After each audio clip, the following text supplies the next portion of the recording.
여러분, 크리스마스를 여러분 기대하고 계십니까? 예. 대림절은 크리스마스를 기대하고 소망하면서 기다리는 절기입니다. 근데 우리가 얼마나 크리스마스를 기대하고 소망하고 있습니까? 아니, 2000년 전에 이미 크리스마스가 있었는데 왜 우리가 또한 무슨 크리스마스를 기대하고 소망해야 되느냐? 우리가 그 의미를 잘 알고 이 대림절을 보낼 때에 크리스마스 성탄절에 주님께서 주시는 참된 기쁨의 자리에 설 수가 있을 것입니다. 지난주에도 제가 그 월드컵 축구를 예로 들어서 말씀을 드렸습니다만 그 지난번 그 16강 진출하게 되었을 때에 그 경기에서 손흥민 선수가 펑펑 울었죠. 이 경기가 다 끝나고 난 다음에 이제 16강 진출이 확정되고 난 다음에 정말 뭐 한도 없이 그렇게 펑펑 울었습니다. 여러분 보신 분들은 다들 잘 아실 겁니다. 그 왜 그렇게 울었을까요, 여러분? 근데 손흥민 선수뿐만 아니라 사실 그 경기를 지켜보고 있던 많은 그 한국의 응원단들도 많은 관중들도 울었습니다. 그 왜 울었을까요? 너무 기뻐서 기쁜 감격에 울었죠. 그게 바로 예배입니다. 우리가 우리 자신을 돌이켜 볼 때에 내가 주님 앞에 나올 때 그런 기쁨의 감격으로 예배 드리고 있는가? 내가 주님 앞에 드리는 예배에는 그런 기쁨과 감사와 찬양이 있는가? 예. 그래서 우리가 예배에 대해서 오해를 할 때가 많습니다. 예배하면 뭐 지루하고 것이다 이렇게 생각하고 그래서 예배에 대한 기대와 소망이 있느냐라고 우리가 돌이켜 보면은 정말 우리가 예수님을 믿는다고 하면서도 그러한 기대와 소망이 있는지 우리 자신을 살펴볼 필요가 있습니다. 그러니까 이제 예배에 대해서 기본적으로 잘못 알고 있기 때문에 우리가 그런 생각을 하는 거죠. 그리고 참된 영과 진리로 예배를 드리지 않기 때문에 또 그런 겁니다. 그래서 이제 오늘 설교 제목이 창조와 삶과 구원의 목적이 크리스마스를 찾아서라고 달았습니다만 조금 의아해 하실 이유도 의아해 하실 수도 있습니다. 무슨 창조와 삶과 구원의 목적이 크리스마스를 찾는 것이냐? 좀 더 정확하게 얘기하면 그냥 크리스마스가 아니라 메리 크리스마스를 찾는 게 우리의 삶의 목적이고 또 하나님의 창조의 목적입니다. 그래서 이 메리라는 말은 영어 이제 말인데 메리 크리스마스는 그냥 즐거운 성탄절 보내십시오. 한국말로 그냥 축자적으로 번역하면 그런 의미입니다만 오늘 이제 이 마태복음을 보면은 첫 번째 그 성탄절에 동방박사들이야말로 진짜 메리 크리스마스였죠. 왜냐하면 마태복음 2장 10절에서 그들이 별을 보고 매우 크게 기뻐하고 기뻐하더라. 이건 뭐 말 그대로 기쁨을 어떻게 표현할 수가 없는 거예요. 그래서 기뻐하고 기뻐하더라. 그것도 매우 크게 기뻐하더라. 진짜 제대로 된 메리 크리스마스죠. 메리라는 말이 기쁘고 즐거운 다는 의미를 가졌는데 이 메리라는 말의 영어 말의 어원을 살펴보면은 짧다라는 말이에요. 짧다. 짧게 하다. 이런 말입니다. 예. 근데 짧게 하는 게 왜 즐거운 거냐? 쉽게 말하면은 너무 즐거워서 시간이 금방 지나간다는 거예요. 그죠? 여러분, 재밌는 것은 금방 시간이 지나가죠. 지루하지 않아요. 사실 이제 축구 경기가 전반 후반 합쳐서 90분이에요. 보통 예배가 조금 길어지면은 막 그걸 가지고 뭐라고 하시는 분들이 있습니다만 예전에 제가 미국에서 동방정교회 예배 들어본 적이 있는데 예배를 몇 시간을 드리더라고요. 그런데 놀라운 것은 그 어린아이들이 아주 초등학교 이제 그런 어린아이들이 제일 앞에서 그렇게 예배를 드리는 모습을 봤어요. 근데 걔들을 봤는데 전혀 뭐 지루해가지고 몸을 뒤턴다거나 뭐 그런 행동을 전혀 안 보여요. 우리가 사실 어른들이 한국에서 어른들이 예배 드리는 것보다 더 경건한 모습으로 그 아이들이 2시간 이상씩 그렇게 앉아서 예배를 드리더라고. 제가 그래서 놀랐어요. 우리가 착각하는 것 중에 한국 사람이 예수를 제일 잘 믿는다 생각하지만 그거 아닙니다. 사실 축구도 말입니다. 90분이에요. 90분. 90분인데 뭐 축구 별로 좋아하지 않는 분들은 좀 지루하죠. 그런데 이제 월드컵 그 경기에 표를 판매하는데 특별히 이제 16강에서 브라질과 우리나라가 이렇게 축구 경기를 하는데 표를 구할 수가 없대요. 표를 구할 수가 없어. 그나마 표가 하나 나와도 어쩌다가 하나 나와도 금방 팔려버리고. 근데 그 표 가격이 그 뉴스를 보니까 80만 원이에요. 그래서 축구 경기만 90분을 하는 것뿐만 아니라 여러분 보시면 이건 뭐 월드컵 이제 지난번에 그 예선을 하고 또 이제 월드컵 16강 진출했을 때 아침 뉴스에도 축구 이야기, 점심 뉴스에도 축구 이야기, 저녁 뉴스에도 축구 이야기, 방송마다 전부 다 축구 이야기. 그리고 또 축구만 하는 게 아니라 또 그 장면을 계속 재방송해주고 또 뭐 그게 뒷이야기도 해가지고 계속 같은 경기를 가지고 특별히 이제 16강 진출하게 된 그 감격적인 포르투갈과의 경기에 대해서는 계속 많은 프로들이 방송이 되었습니다. 근데 많은 사람들에게 사실 이제 그게 뭐 했던 것을 계속 보여주느냐 이렇게 이제 생각이 안 들. 계속 봐도 사실은 지루하지 않아요. 왜냐하면 감격적인 장면이기 때문에. 그리고 그 축구 경기가 90분, 또 뭐 추가 시간까지 하면 거의 뭐 100분 이상이죠. 그런데 끝났는데도 사람들이 그 경기장을 떠나지 못하고 그 감격의 여운을 즐기는 모습을 우리가 또한 볼 수도 있습니다. 근데 이제 이게 축구가 하는 과정에서 영 이렇게 더 이상 승리의 가능성이 있다. 완전히 졌다 이렇게 생각되면은 중간에 이제 관중들이 일어나서 나가버리는 경우도 있죠. 그러나 이제 포르투갈 경기와 같은 그런 경기에 사실 이제 중간에서 일어나서 나가버렸으면은 사실은 이제 뭐 전후반 시간 끝나고 추가 시간에 이제 골을 넣었기 때문에 그런 감격적인 순간을 맞이할 수가 없었겠죠. 제가 드리는 말씀은 바로 여기에 진정한 기쁨과 즐거움이 뭐냐라는 거죠. 그래서 메리 크리스마스의 때 메리는 바로 그런 의미를 가지고 있어요. 그러니까 우리의 예배가 과연 그러하냐? 내가 주님 앞에 예배 드릴 때 과연 그러하냐? 예. 그리고 이제 사실은 우리가 이제 예배에 대해서 많은 오해를 가지고 있기 때문에 우리가 메리 크리스마스에 대한 별로 이렇게 기대가 별로 없는 거예요. 그래서 이제 오늘 이번 월드컵 축구를 예로 들어보면은 진짜 예배가 뭔지 그 안에 요소들이 다 들었어요. 두 번째로 그 축구 경기가 끝나고 난 다음에 이제 16강 진출이 확정되고 난 다음에 한국 선수들이 어떤 행동을 했습니까? 그 세리머니를 했죠. 그래서 어떻게 합니까? 한국 그 응원단들이 주로 모여 있는 그 쪽으로 달려가서 전부 다 선수들이 이제 슬라이딩을 해요. 슬라이딩이라는 게 어떤 거냐? 완전히 이제 몸을 미끄러져서 이렇게 몸을 완전히 앞으로 굽히는 거죠. 완전 엎드리는 거예요. 그건 이제 기본적으로 2002년에 우리가 포르투갈과 경기에서 이기고 16강 진출을 확정지었을 때 한 것을 이제 재현해서 했다. 그런데 그때는 왜 그런 세리머니를 했을까요?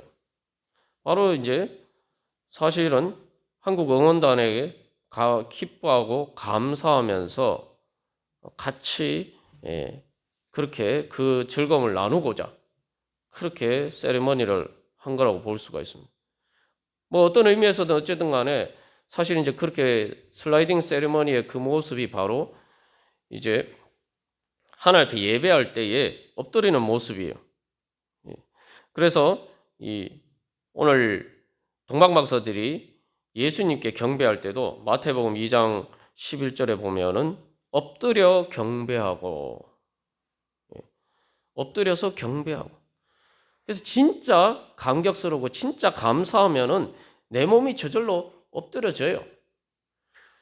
그래서 슬라이딩 세레머니를 통해서 보여준 것처럼 실제로 저도 이렇게 하나님 앞에 진짜 회개할 때 이제 그런 포즈를 실제로 취한 적이 있어요. 그냥 이 하나님의 은혜에 대해 감격하고 동시에 내가 하나님의 은혜를 제대로 깨달아 알지 못했던 것을 회개하면서, 그러니까 내가 단순히 잘못했던 게 아니라 하나님이 예수님이 나를 이렇게 사랑하시는 잘 몰랐다라는 사실을 알고 나니까 그게 너무 주님 앞에 죄송하고 감사하고, 또 그러니까 이게 뭐 누가 뭐라 그러지도 않는데 완전히 바닥에 대자로 엎드려서 주님 앞에 그렇게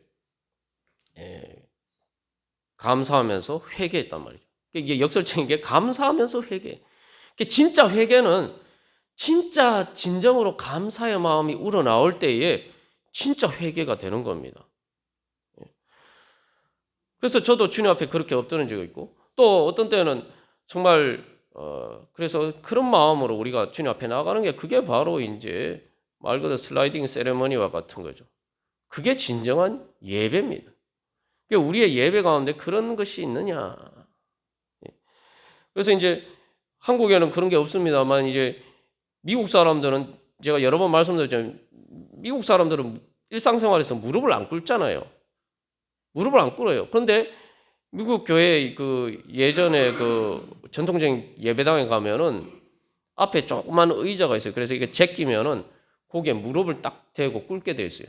그래서 실제로 이제 제가 미국 교회 가서 주일날 가서 예배 드릴 때면 예배 일찍 와가지고 그게 그렇게 무릎을 꿇고 기도하는 사람들의 모습을 많이 봤습니다. 그게 진짜 예배하는 모습이죠. 예. 그리고 또한 이제 세 번째로 이것을 통해서 볼 수 있는 참된 예배의 모습은 드리는 겁니다. 드리는 것. 그러니까 드리는 것은 그 가치를 알고 그 가치의 의미를 실제로 인정하고 그것을 표현하는 거죠. 그게 바로 드리는 겁니다. 그래서 우리가 진짜 주님 앞에 뭘 드리느냐가 실제 우리가 주님을 어떻게 생각하느냐가 거기에 나타나는 겁니다. 그래서 예배라는 말 자체가 영어의 worship이라는 말도 worth, 가치라는 말에서 나왔어요. 그래서 오늘 이제 동방박사들을 보면은 동방박사들이 크게 기쁘니까 그 다음에 엎드려서 뭘 했습니까? 엎드린 다음에 뭘 했죠? 황금과 유향과 모략을 드렸어요. 요게 이제 젖 먹는 아이와 젖된 아이의 가장 큰 차이입니다. 우리가 젖 먹는 아이의 그러한 신앙이 어릴 때는 주님이 왜 나한테 이런 거 안 들어주시냐? 왜 나의 이런 기도 안 들어주시냐? 주님께 받을 생각만 이렇게 주로 합니다. 근데 사실은 예수님이 우리에게 이미 모든 것을 다 주셨잖아요. 그 은혜를 경험하고 나면은 내가 주님께 뭘 드릴까? 내가 주님께 감사한데 이 감사의 표시로 내가 주님 앞에 뭘 드릴까? 사람들이 추구하는 가치가 황금이죠. 황금. 오늘날 우리가 물질을 다 위해서 또 많은 투자를 하고 노력을 하지 않습니까? 돈을 벌기 위해서. 그게 황금 아니에요. 유향이 뭡니까? 우리 수요 예배 때 나오신 분들 들었겠지만 유향이라는 게 이제 세계 인류 역사상 최초의 먼 거리를 이동하는 무역로가 유향 때문에 생겼어요. 그래서 황금과 유향과 모략, 자기 가장 귀한 것을 드렸어요. 사람들이 사실은 가치롭다고 생각하고 그렇게 귀한 돈을 주고 사는 것을 오히려 동방박사들은 주님 앞에 드렸습니다. 우리는 그래서 여기서 이제 진짜 예배가 뭔지를 알 수가 있는데 우리는 받는 것이 기쁜 것이라고 생각하는데 주님께 받은 은혜가 너무 커서 사실은 진짜 주님 앞에 뭔가 드리게 될 때 진짜 우리가 기쁜 거예요. 진짜 감격하고 기쁠 때는 드리고 싶은 마음이 생겨요. 그게 진짜 예배예요. 제가 말씀드렸잖아요. 그 브라질과의 경기표가 80만 원인데 그것도 구할 수가 없다는 거예요.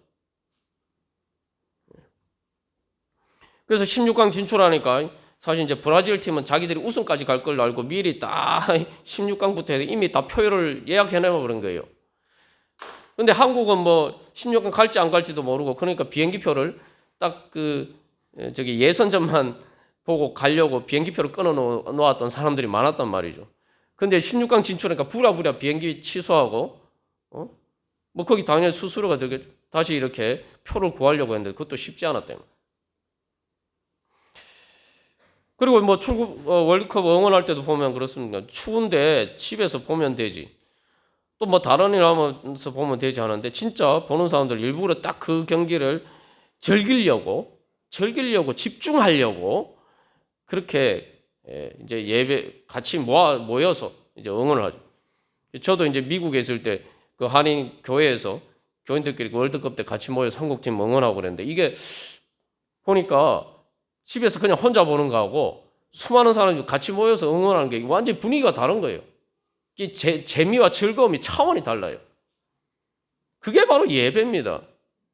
이게 원래 뭐 코로나19를 지내면서 이제 온라인으로 예배 드린다고 하지만 진짜 예배는 온라인으로 드리는 게 아니에요.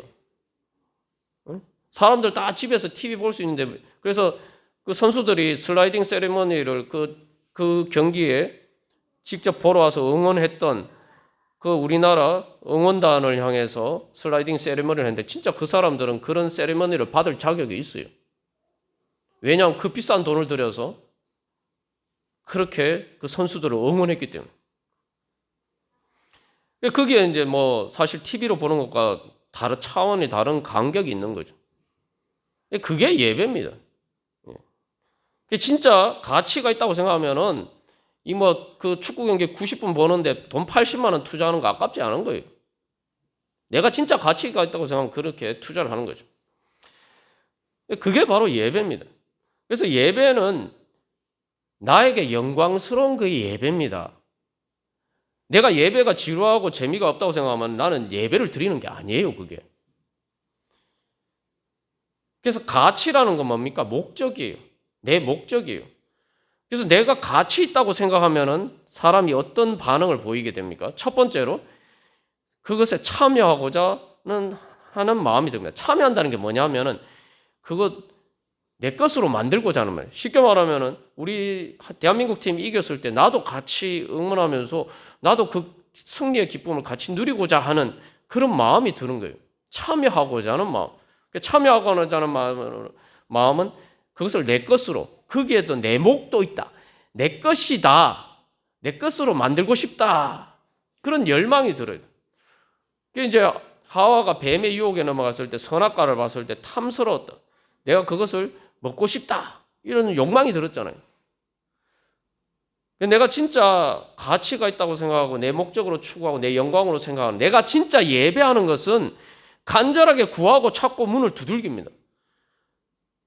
경기장에 그 표가 없는데도 불구하고 어떻게든 뭐 표를 구해보려고 하는 것처럼 간절히 구하고 찾고 문을 두들기는 거예요. 내가 그렇지 않으면은 나는 예배하는 게 아닙니다. 그래서 제가 여러분 말씀 보고 기도하지 않으면은 하나님 예배하는 사람이 아니에요. 진짜 예배. 예배가 다 뭡니까? 예배가 말씀 듣고 기도하고 찬양하는 게 우리 예배 순서가 다 그걸로 이루어졌잖아요. 그 왜 그렇습니까? 내가 그것을 통해서 주님의 은혜에 참여하고자 하는 간절한 열망이 있어야지 그게 예배가 되는 거죠. 그 다음에 두 번째로 예배는 그래서 목적이에요. 목적. 그게 내 목적이에요. 가치라는 게 목적이에요. 그래서 그 목적을 위해서 다른 것은 다 수단으로 투자를 하는 겁니다. 집중하는 거죠. 집중. 그래서 집중하는 거예요. 그리고 세 번째로 내가 가치 있다고 생각하는 것은 내가 그것과 결국은 슬픔과 기쁨을 함께하면서 그 몫을 나누고 참여하는 것처럼 것은 정말 내가 말 그대로 하나가 되고자 하는 열망이 있는 거예요. 그래서 대한민국 사실 뭐 축구가 나하고 무슨 상관이냐 이렇게 생각할 수도 있지만 사실은 이제 특별히 뭐 손흥민 선수나 이런 선수들이 자기 그 영국이나 뭐 이런 여러 나라에서 그 뛰는 것과 달리 월드컵은 각 나라 대표로 나오는 거예요. 각 나라를 대표해서 나오잖아요. 그러니까 단순히 축구가 아니라 대한민국을 그 사람들이 대표한다 생각하기 때문에 사람들이 그렇게 특별히 월드컵에 열광하는 거예요. 거기에서는 그 선수들과 내 자신을 동일시하는 거예요. 대한민국이라는 그 하나의 이 공동체를 통해서. 그러니까 선수들이 이기면 막 진짜 자기가 이긴 것처럼 막 좋아서 펄쩍펄쩍 뛰잖아요. 그게 바로 예배입니다. 그래서 우리가 이런 관점에서 비춰봤을 때 내가 진짜 예배를 드리고 있는가? 내가 하나님 앞에 드리는 예배는 진짜 예배인가? 그래서 예배는 행복을 경험하는 게 예배입니다. 그렇기 때문에 예배는 삶의 목적이고 삶이 예배예요. 그래서 삶의 기쁨과 재미와 행복을 느끼는 게 예배입니다. 축구에서 우리가 그렇게 잠시 잠깐이지만 그렇게 기쁨과 재미와 행복을 느끼는 것처럼 정말 내가 기뻐서 만족해서 말 그대로 만족해서 충만하게 막 기쁨이 차고 넘쳐나서 뭐 어쩔 수 없어서 그 기쁨을 주체 못해서 막 펄쩍펄쩍 뛰고는 것처럼 그리고 그게 막 너무 기쁘니까 그게 혼자서 막 기쁘면은 또 재미가 없잖아요. 그러니까 막 그걸 가지고 막 서로 또 얘기를 하잖아요. 예? 나누고 싶어요. 예? 그게 충만이죠. 만족하고 충만한 것. 행복해서 만족하고 충만한 것. 그러면 예배가 되는 겁니다. 그래서 삶의 목적이 예배다라고 하니까 좀 생뚱맞다고 생각할 수도 있을지만 예배라는 게 기본적으로 예배라는 말, 이제 성경에서 예배라는 말, 경배라는 말도 말 그대로 이 누구를 향해서 키스하다, 또 그 열망하다, 존중하다 이런 거예요. 말 그대로 이게 뭐냐면 예배라는 게 원래 어원의 의미를 보면은 어떤 사람 만났어요. 정말 너무 만나서 기쁘니까 막 부둥켜 안고 그죠? 막 그렇게 인사하고 또 막 키스도 하고 또 뭐 또 높은 사람 앞에서 정말 내가 감격스러워서 뭐 또 선수들이 그런 슬라이딩 세리머니 한 것처럼 그렇게 하는 거 그게 예배예요. 그게 예배. 그게 경배입니다. 그게 기쁨이 충만해야지 진짜 예배가 되는 거예요. 그래서 동방박사들도 기쁨이 충만하니까 엎드려서 경배했다. 그렇기 때문에 이 기쁨의 행복 이게 바로 예배니까 그렇기 때문에 그게 삶의 목적이 되는 겁니다. 그래서 이제 서양 윤리학의 대표적인 책인 이 니코마코스 윤리학이라는 책이 있습니다. 이게 아리스토텔레스 철학자 아리스토텔레스가 지은 윤리학인데 그 서양 윤리학의 태두가 되는 책이죠. 그런데 그 아리스토텔레스는 니코마코스 윤리학에서 윤리의 목표가 뭐냐? 윤리란 게 우리 도덕적인 거 아닙니까? 우리가 자꾸 제가 이 선악과 관련해서도 자꾸 이렇게 말씀을 드렸습니다. 선악과 하니까 이게 윤리적인 거, 도덕적인 거 생각하는데 이거를 자꾸 우리는 이 행복하고 기쁨하고 재미하고 자꾸 분리시켜서 생각하는 경향이 있어요. 그게 바로 사실은 선악과의 중독이 되세요. 그래서 어떤 생각을 하면 사람들이 죄를 짓는 것은 재미있는데 즐거운 일인데 윤리적으로 살고 도덕적으로 살면은 무슨 재미로 사냐? 삶의 모든 재미와 쾌락을 다 포기하는 것을 윤리와 도덕이라고 자꾸 착각합니다. 그게 바로 선악과에 중독된서 그런 거예요. 선악이라는 말 자체도 기본적으로 그래서 선악이라고 번역된 말은 좋은 것이란 말이에요. 좋은 것. 말 그대로 내 보기에 좋아 보이는 것. 내가 보면 기쁜 것. 내가 보면 즐거운 것. 내가 먹으면 맛있는 것. 그게 선한 거예요. 나에게 유익한 거. 그래서 이 윤리하고 행복을 자꾸 떨어뜨려서 생각하는 경향이 있어요. 그러니까 이제 성화도 우리가 예수를 믿을 때도 거룩이나 성화도 자꾸 이렇게 기쁨이나 행복과 떨어뜨려서 생각을 해요. 그러니까 예배는 지루한 것이라고 생각합니다. 아이고 내가 성화되면 지금 내가 이렇게 재밌는 거 이거 성화되면 당연히 그런 거 안 하죠. 그죠? 세상 사람들이 세속적인 쾌락을 추구하는 것을 성화되면 그런 거 안 해요. 그러니까 어떻게 생각하냐면 아유 그 성화되면 이렇게 재밌는 것도 다 못하고 무슨 산속의 승려들처럼 뭐 수도사들처럼 그렇게 재미없게 살아야 된다. 그러니까 사람들이 성화에 대한 열망이 없는 겁니다. 거룩에 대한 열망이 그래서 없는 거예요. 거룩한 열망이 안 생기는 거예요. 그게 바로 선악과의 중독이 되는 거예요.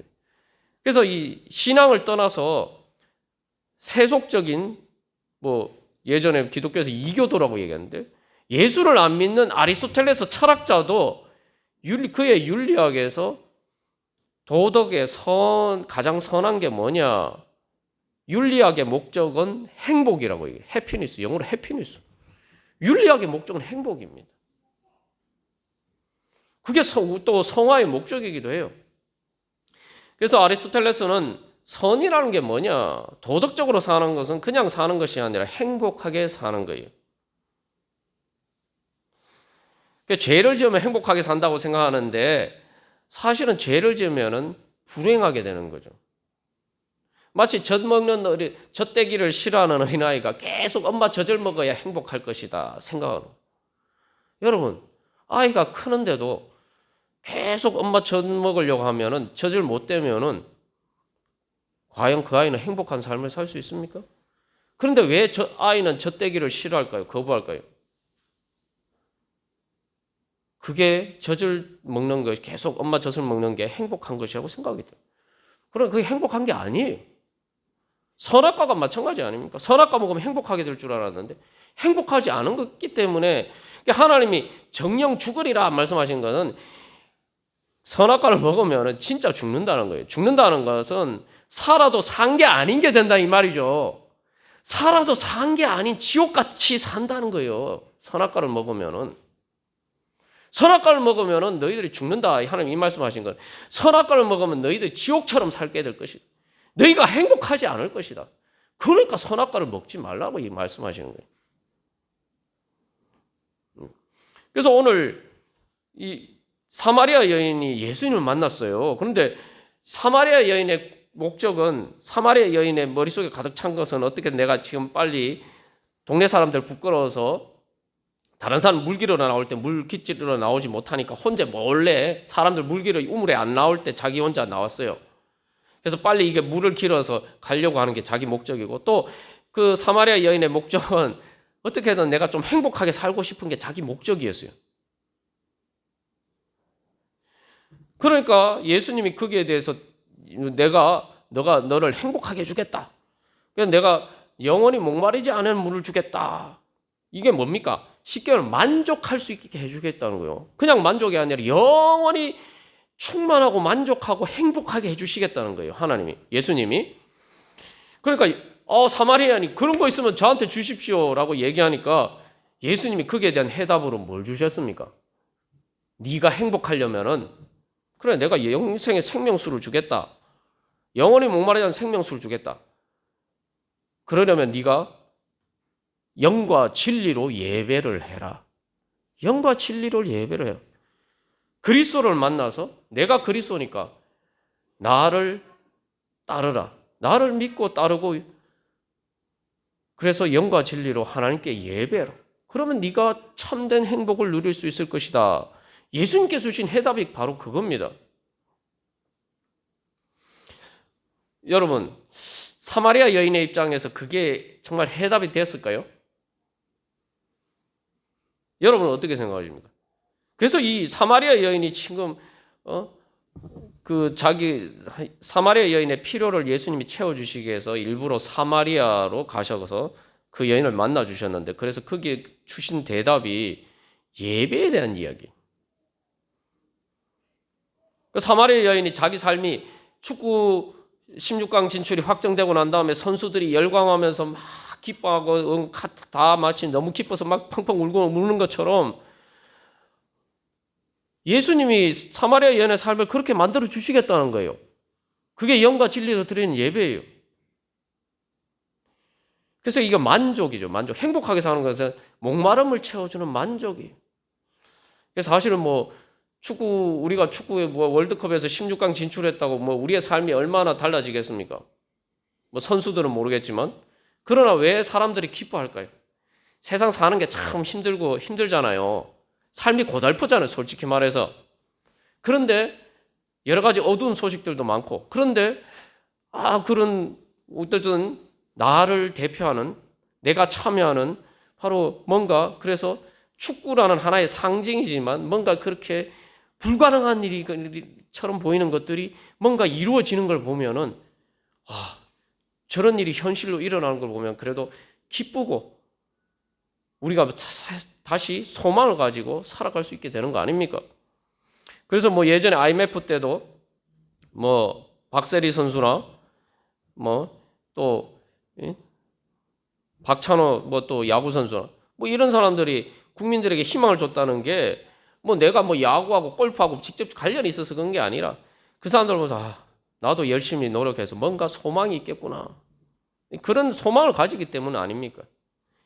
그래서 사실은 어떤 지치고 고달픈 삶에서 어떤 잠깐 그 지치고 고달픈 삶의 고달픔을 잊어버리고 기뻐할 수 있게 만들어주는 역할을 하기 때문에 그래서 사람들이 축구를 보는 거 아닙니까? 월드컵 축구를.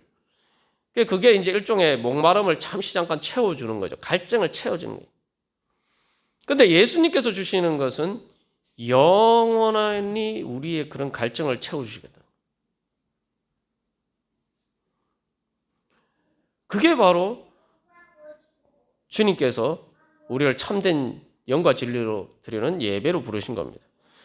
그래서 아리스토텔레스가 그 행복이 윤리의 목적이다라고 할 때 그 행복은 행복을 통해서 막 기쁘고 성취감을 느끼는데 그거는 보상이고 그 행복은 진짜 행복은 어디서 오냐? 그 내가 최고 선한 것을 추구하는 그 활동 자체에서 행복을 느낀다는 그 자체가 목적인 게 바로 행복입니다. 그게 바로 가치예요, 가치. 그게 예배죠. 그래서 그런 관점에서 보면은 신앙과 예수를 믿는 것하고 상관없이 사람들은 다 자기가 예배하는 게 있어요.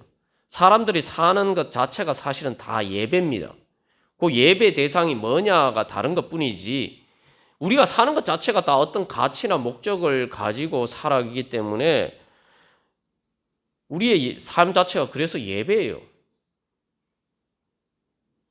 그리고 모든 그 삶은 모든 예배는 사실 사람들이 추구하는 예배는 메리 크리스마스입니다. 예수를 안 믿는 사람도 다 메리 크리스마스를 추구하면서 살아요. 그게 사람들의 삶이고 삶의 목적입니다. 아니 그게 무슨 얘기냐? 오늘 장로님이 기도하실 때 미국서는 이제는 뭐 여러 종교가 있으니까 메리 크리스마스를 하지 말고 뭐 해피 할러데이라고 하자. 이렇게 이야기는 근데 사실 이제 그리스도라는 말, 크리스마스라는 말이 의미를 보면은 영어로 이제 크라이스트, 메스 두 개를 합쳐서 크리스마스. 그래서 크리스마스라는 말은 문자 그대로 하면 그리스도께 드리는 예배입니다. 여러분 크리스마스의 의미가 제가 매번 이 대림절 성탄절 때마다 말씀드렸다시피 크리스마스는 말 그대로 그리스도께 드리는 예배예요. 그리스도께 드리는 예배이기 때문에 매일이 기쁜 거예요. 여기서 그리스도는 그래서 우리는 예수님을 그리스도라고 믿지만 사람들이 다 자기의 그리스도가 다 있어요. 그리스도가 보통명사, 원래는 보통명사죠. 그리스도란 말이 그래서 무슨 말입니까? 이제 오늘 요한복음에 보면은 여자가 이르되 메시아 곧 그리스도라 하는 이가 오실 줄 아나니 그가 오시면 모든 것을 우리에게 알려주시리다. 사실 여기에 중요한 의미예요. 사마리아 여인도 그 메시아가 오면 그리스도가 오면은 사실 모든 걸 알려주겠다라고 이야기했지만 사실은 거기에 담겨지는 건 그분이 나에게 오시면은 내 모든 문제가 해결될 거다. 사실 그래서 우리의 모든 기도 제목도 우리가 여러 가지 기도 내용이 다르긴 하지만 사실 우리가 기도하는 모든 것도 사실은 메리 크리스마스입니다. 우리의 기도가 이루어지기를 원하는데 그게 다 메리 크리스마스를 원하는 거예요. 왜 그러냐 하면은 그리스도라는 말이 메시아란 말이고 메시아란 말은 구원자라는 말이에요. 구원자. 예배가 진짜 예배가 되려면은 그리스도가 있어야 돼요. 구원자가 있어야 돼요. 왜 예배가 기쁘냐? 그리스도를 만나서 기쁜 거예요.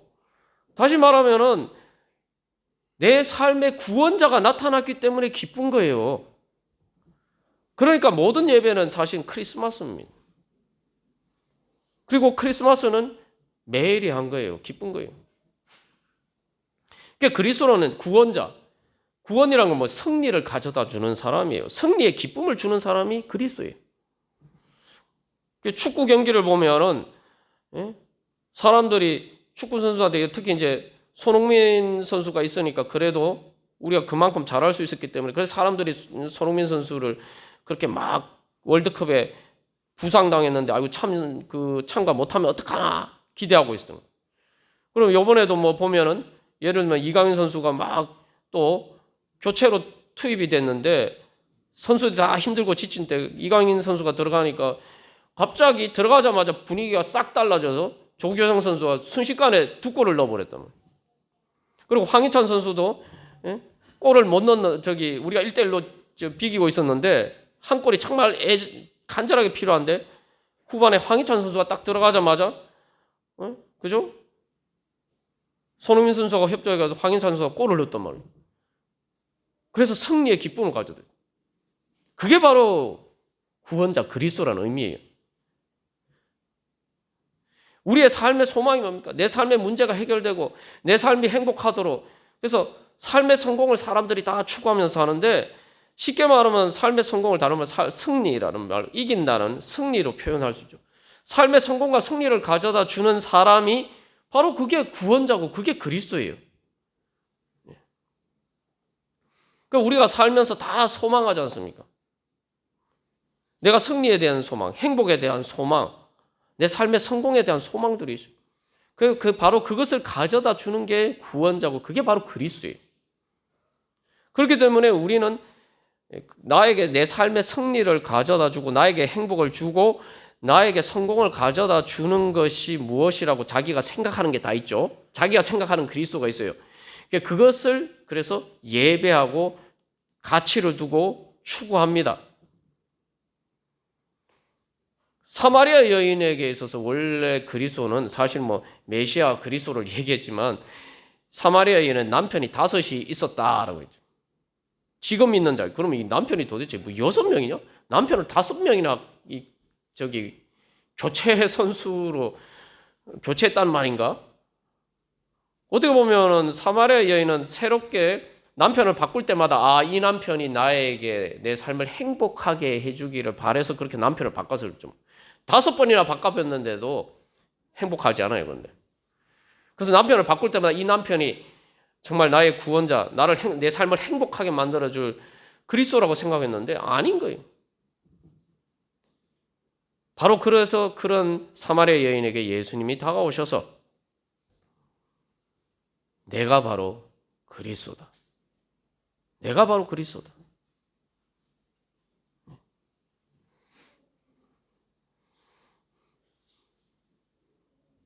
그래서 그리스도를 만나면 기쁜 겁니다. 그리스도를 만나면 기쁜 거예요. 그 황희찬 선수 얘기를 했지만 그래서 사실은 뭐 11%의 가능성이 있다고 했지만 전후반 끝났을 때에는 사실은 1%의 가능성도 별로 없었어요. 근데 황희찬 선수가 골을 넣었단 말이에요. 1%의 가능성을 현실화시켰어요. 그러니까 울은 거죠. 손흥민 선수가 얼마나 마음고생이 많았겠어요. 그러나 결국 승리하고 16강에 진출하게 되니까 자기가 지금까지 고생하고 아프면서도 그렇게 마스크를 쓰고 그렇게 막 정말 죽을 힘을 다해서 달렸던 모든 것들이 다 이제 치유가 되는 거예요. 그러니까 이제는 마음 놓고 울어도 되는 거예요. 왜냐하면은 내가 울어도 내 눈물을 닦아줄 사람들이 있고 그래서 마음 놓고 펑펑 우는 겁니다. 그게 바로 크리스마스의 기쁨이에요. 16강에 진출하는 것도 그렇게 기쁜데 예수님께서는 우리의 인생 이 고달프고 정말 힘든 이 인생 가운데서 주님께서는 우리에게 최후의 승리를 주시고 죄와 사망의 권세를 이기시고 영원한 승리의 영광을 주시니 그러니까 예수님이 그리스도인 겁니다. 그러니까 그리스도 때문에 기뻐할 수밖에 없는 거예요. 여러분 어떤 기도 제목이 있든지 다 그 기도 제목이 이루어지는 것도 구원을 받는 거 아니에요? 기도 제목이 이루어지는 게 구원 받는 거예요. 내가 소망하는 게 이루어지는 게 구원이잖아.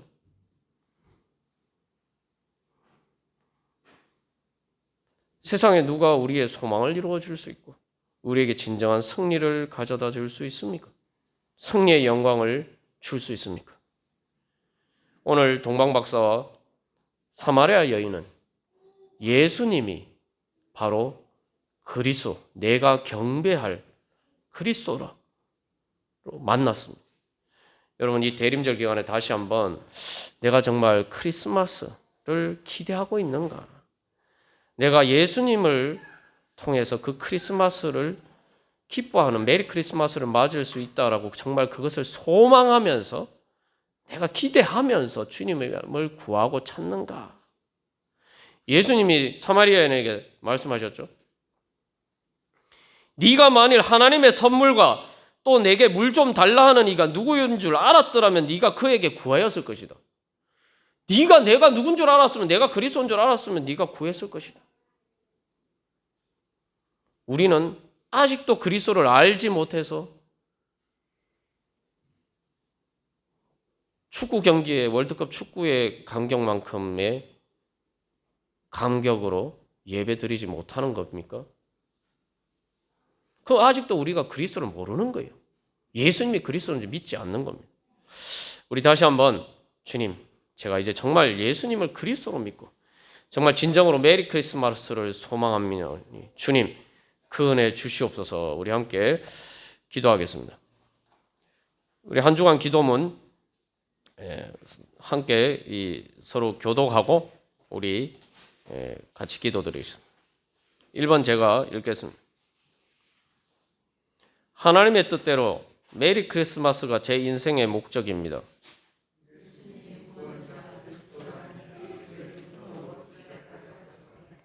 그 지각에 따라 예수 그리스도를 주님으로 구하고 찾고 따르게 하소서.